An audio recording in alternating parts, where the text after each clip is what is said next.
Assalamualaikum guys, Dr. Ashtay is here. So now talking about the review of the PT Chaurasia book. When you have a Viva or the PCQ test of the PT Chaurasia, you must have to take the review of the book. So for you guys, मैंने जो है वो review test जो है बना ली है, जिससे आपको जो है PCQs as well as viva solve करने में मदद मिलेगी. So let's talk about it. First of all, we know that after definition we have subdivisions which includes cadaveric, जिसमें हम डेडिम्बा प्रिजर्व बॉडी के बारे में पढ़ते हैं. अब cadaveric के जो होते हैं वो हमें पता है 2 रीजन्स होते हैं, और cadaveric की स्टडी को ग्रॉस एनाटॉमी कहते हैं. और इसके जो रीजन्स होते हैं वो हमारे पास कौन से होते हैं? रीजनल और सिस्टमेटिक cadaveric एनाटॉमी होती है. इसमें डेडिम्बा बॉडीज़ पर स्टडी की जाती है. रीजनल में हमारे पास पार्ट्स हो जाते हैं, पार्ट्स की स्टडी करना. सिस्टमेटिक में हम सिस्टम की स्टडी करते हैं, लाइक ऑस्टियोलॉजी, स्केलेटल सिस्टम और ETC. Now after that we have to see that in the point of systematic study we see that the locomotor system includes osteology, arthrology and myology. After that we have living anatomy, मतलब इसमें हमारे पास क्या था? Osteology, arthrology, bones, joints और myology, muscles वगैरह include होते हैं लोकोमोटिव सिस्टम में. लिविंग ऑर्गेनिज्म में हम inspection, palpation, percussion, auscultation, endoscopy, radiography and electromagnetography के जरिए जो है स्टडी करते हैं लिविंग ऑर्गेनिजम्स की. देन वी हैव एम्ब्रियोलॉजी जो होती है डेवलपमेंटल एनाटॉमी है, जिसमें हम प्रीनेटल डेवलपमेंटल चेंजेस के बारे में पढ़ते हैं जो भी किसी भी ऑर्गेनिज्म में आ जाती है. अब डेवलपमेंटल हिस्ट्री को हम क्या कहते हैं? ऑन्टोजेनी किस कहाँ से होती है? फर्टिलाइजर से लेकर डेथ तक. जबकि एवोल्यूशनरी हिस्ट्री को हम क्या कहते हैं? फाइलोजेनी कहते हैं. और एवोल्यूशनरी हिस्ट्री जो है वो हिस्ट्री इवोल्यूशन से टेकन की जाती है. Got it?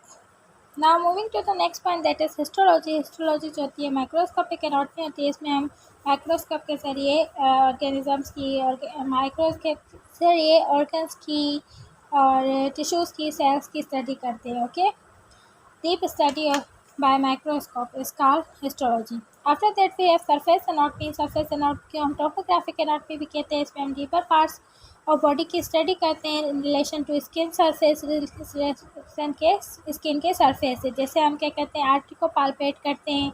और like I have to say that palpating the artery, I have to palpate my artery, that is surface anatomy. Surface anatomy के जो यूज़फुल है वो कहते हैं क्या होते हैं? कि क्लिनिकल प्रैक्टिस में यूज़ होती है, दूसरी सर्जिकल ऑपरेशंस वगैरह में यूज़ होती है. After that we have radiography and imaging anatomy. Radiography और इमेजिंग में हम स्टडी करते हैं बोन्स की और डिपर ऑर्गन्स की बाय प्लेन और कॉन्ट्रास्ट रेडियोग्राफी के जरिए या फिर अल्ट्रासाउंड और CT स्कैन, मतलब कंप्यूटराइज्ड टोमोग्राफिक स्कैन्स वगैरह के जरिए. Then we have comparative anatomy. Comparative anatomy में हम क्या करते हैं? अदर एनिमल्स को कंपेयर करते हैं, उनके चेंजेस में, उनके स्ट्रक्चर में, उनके फॉर्म में. जैसे हम 2 ऑर्गेनिज्म के कंपेयर करके पढ़ते हैं तो उसे हम क्या कहते हैं? कंपैरेटिव एनाटॉमी कहते हैं. Now we have physical anthropology. Physical anthropology में हम क्या करते हैं? एक्सटर्नल फीचर्स और मेजरमेंट जो है डिफरेंट रेसेस ग्रुप्स की स्टडी करते हैं प्री हिस्टोरिक रिमेन से. जैसे हमें पता है कि मैन जो है वो मंकी से आया, बट उसके अलावा जो उसके बीच वाले स्टेजेस है वो भी तो होंगे ना, तो उसकी पूरी स्टडी करना इन रिलेशन टू अदर्स, उसको हम क्या कहते हैं? फिजिकल एंथ्रोपोलॉजी कहते हैं.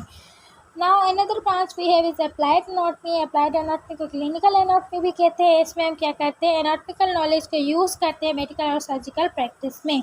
Then we have experimental anatomy. Experimental anatomy में हम उन फैक्टर्स के बारे में पढ़ते हैं जो क्या करते हैं? हमारी इन्फ्लुएंस करते हैं और डिटरमाइन करते हैं फॉर्म, स्ट्रक्चर और फंक्शंस वगैरह को डिफरेंट पार्ट ऑफ बॉडी के. तो उसे हम क्या कहते हैं? एक्सपेरिमेंटल एनाटॉमी कहते हैं. Last but not least we have genetics. Genetics में हम क्या पढ़ते हैं? क्रोमोसोम्स के बारे में पढ़ते हैं. हमें कब पता है क्रोमोसोम जो है वो किसका बना हुआ होता है? DNA का. और DNA हमारा क्या होता है? बेसिक यूनिट ऑफ हेरिडिटी होता है. Basic unit of heredity. Got it? So ये था इसका जनरल ओवरव्यू. नाउ उसके बाद हमारे पास क्या आ जाती हैं? Various terms, positions and planes आ जाते हैं. अब जब टर्म्स की बात की जाए तो हमें पता है सबसे पहला टर्म क्या होता है? एनाटॉमिकल टर्म होती है. एनाटॉमिकल पोजीशन जिसे हम कहते हैं, जिसमें पर्सन क्या होता है? स्टैंड इरेक्ट खड़ा हुआ होता है, उसकी I looking forward toward the horizon होती है, अपर लिम्ब जो होती है हैंगिंग बाय साइड्स होते हैं, palm of the directed forward, forward होता है, या फिर हम ऐसे कहें कि ये किस पोजीशन में होता है, सुपाइन पोजीशन में होता है। और फीट जो होते हैं वो क्या होते हैं, टुगेदर होते हैं, मतलब जो है टोस फॉरवर्ड होते हैं। तो उसके अलावा हमारे पास दूसरी जो पोजीशन होती है वो क्या होती है, सुपाइन पोजीशन, जिसमें जो है पर्सन जो है लेटा हुआ हो और उसका फेस जो है वो अपवर्ड साइड की तरफ हो, और उसके जो फॉर्म आर्म्स होते हैं वो भी जो है अपवर्ड साइड की तरफ हो, मतलब लेटा हुआ हो, ठीक है।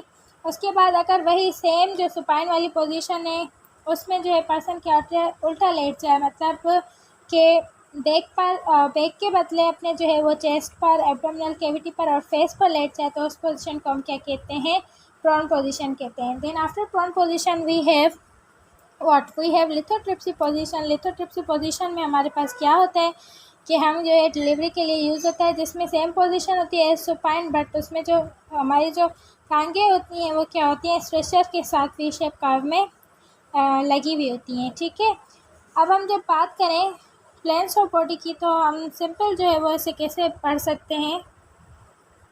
नाउ सिंपली कैसे हमें प्लेन्स को रिमेंबर करना है, तो सिंपल याद करें कि प्लेन्स जो बॉडी के होते हैं वो 3 टाइप्स के होते हैं।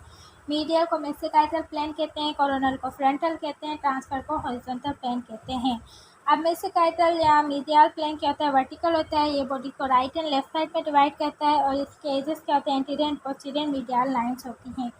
कोरोनल या फ्रंटल प्लेन वर्टिकल प्लेन होता है, ये साइड टू साइड बॉडी को डिवाइड करता है, मतलब कैसे कोरोनल साइड टू साइड कैसे करेगा, एक एंटीरियर वाला हिस्सा और दूसरा पोस्टीरियर वाला हिस्सा, ठीक है, मतलब एंटीरियर एंड पोस्टीरियर, ये किस में करेगा, एंटीरियर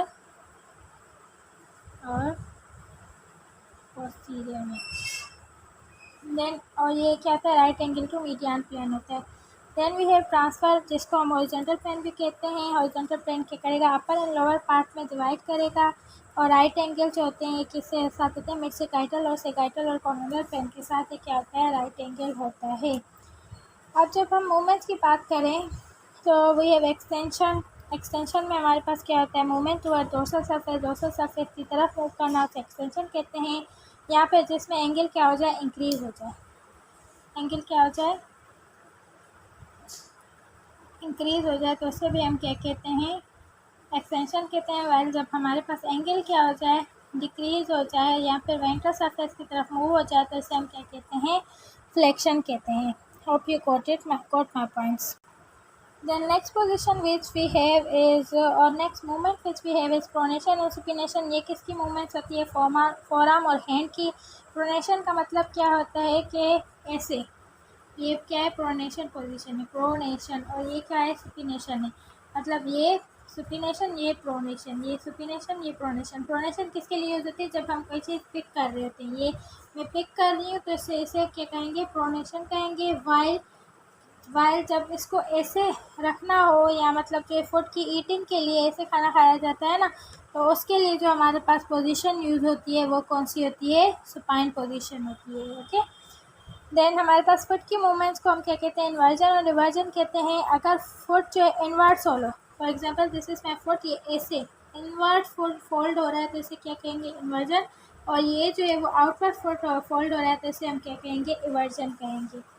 नोटेड, ये इन्वर्जन क्या होता है, मीडियली होता है, इवर्जन क्या होता है, लेटरली होता है। देन हमारे पास जो है वो मूवमेंट्स आ जाती हैं किसकी, शोल्डर ग्रेडल की।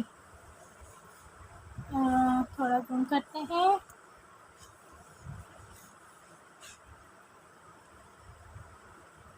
कौन सी मूवमेंट आ रही, प्रोट्रैक्शन एंड रिट्रैक्शन। प्रोट्रैक्शन मतलब फॉरवर्ड मूवमेंट, रिट्रैक्शन का मतलब होता है बैकवर्ड मूवमेंट।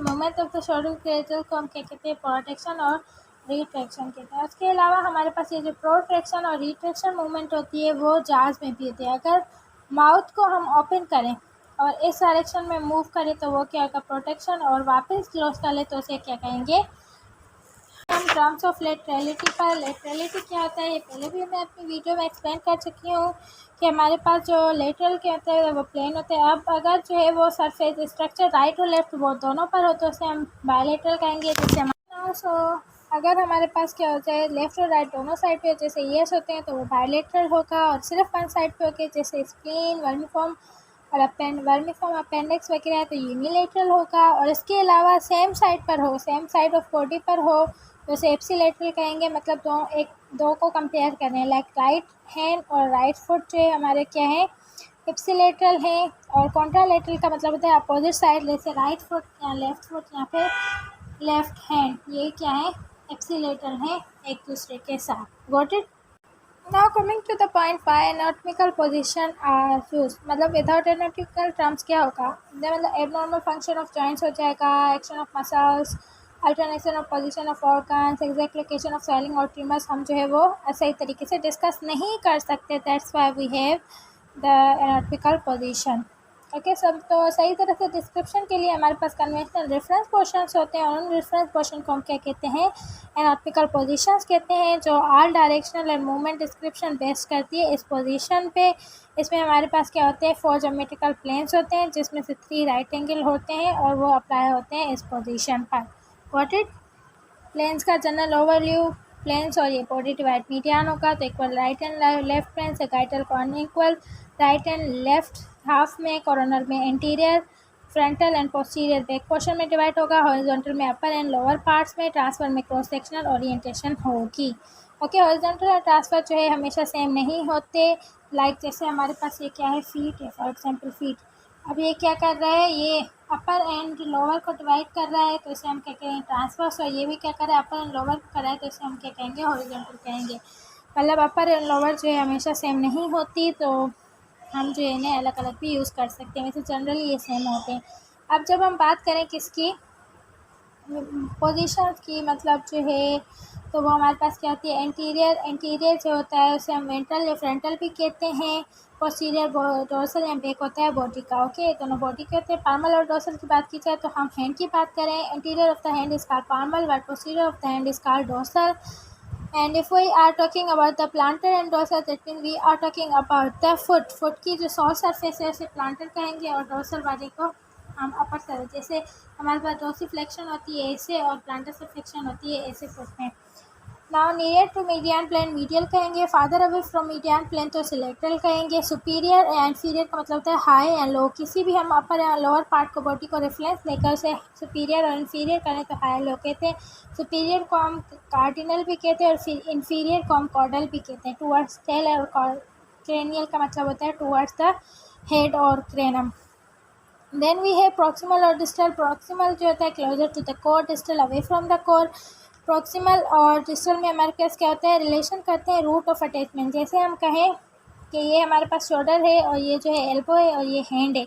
अब जो शोल्डर जो है वो एल्बो के प्रॉक्सिमल है, वाइल जो हैंड है वो क्या है, डोर्सल है एल्बो के, मतलब दूर पड़ रहा है। Then we have superficial and deep. ये हम सुपरफिशियल क्लोज होता है, डीप फादर अवे फ्रॉम होता है। ये अगर हम किसी भी गिवन बॉडी का सरफेस देते हैं तो उसके लिहाज से हमारे पास डीप और सुपरफिशियल होते हैं। ओके, नाउ इंटरनल का मतलब होता है इनसाइड, एक्सटर्नल का आउटसाइड होता है। Location relative to the centre और स्पेस ऑफ द स्ट्रक्चर के बेसिस पे होगी। एक्सटर्नल इंटरनल का मतलब होता है इनसाइड, एक्सटर्नल का मतलब होता है outside. Ipsilateral same side, contralateral opposite side. जब हम जो है रेफरेंस पोजीशन जो है किसकी बॉडी की मेंशन कर दे तो हमारे पास एप्सिलेटर और कॉन्ट्रालेटर होते हैं। अब हमारे पास जो है वेरियस जो है वो हमारे पास क्या हो गया, जैसे सुपाइन हो गया, ये भी पोजीशन है। प्रोन भी lying on the back is called simply supine and lying face downward is called the prone position. Afferent के मतलब होता है फ्लो टूवर्ड्स। अगर रेफरेंस पॉइंट ले लें उससे आ रहा है, जैसे blood supplies afferent artery supplies the blood to the heart and afferent artery supplies blood away from the heart. मतलब वेंस क्या होती हैं, अफेरेंट होती हैं और आर्टरीज क्या होती हैं, एफेरेंट होती हैं, क्योंकि वो लेके जाती हैं रेफरेंस पॉइंट से आगे। ओके, तो यहाँ पर था हमारा जो था फर्स्ट चैप्टर कंप्लीट होता है। नाउ जो है हम सेकंड चैप्टर को स्टार्ट करेंगे। जनरल ये था जनरल ओवरव्यू। थैंक यू और kindly to share with your friends, hope you like it.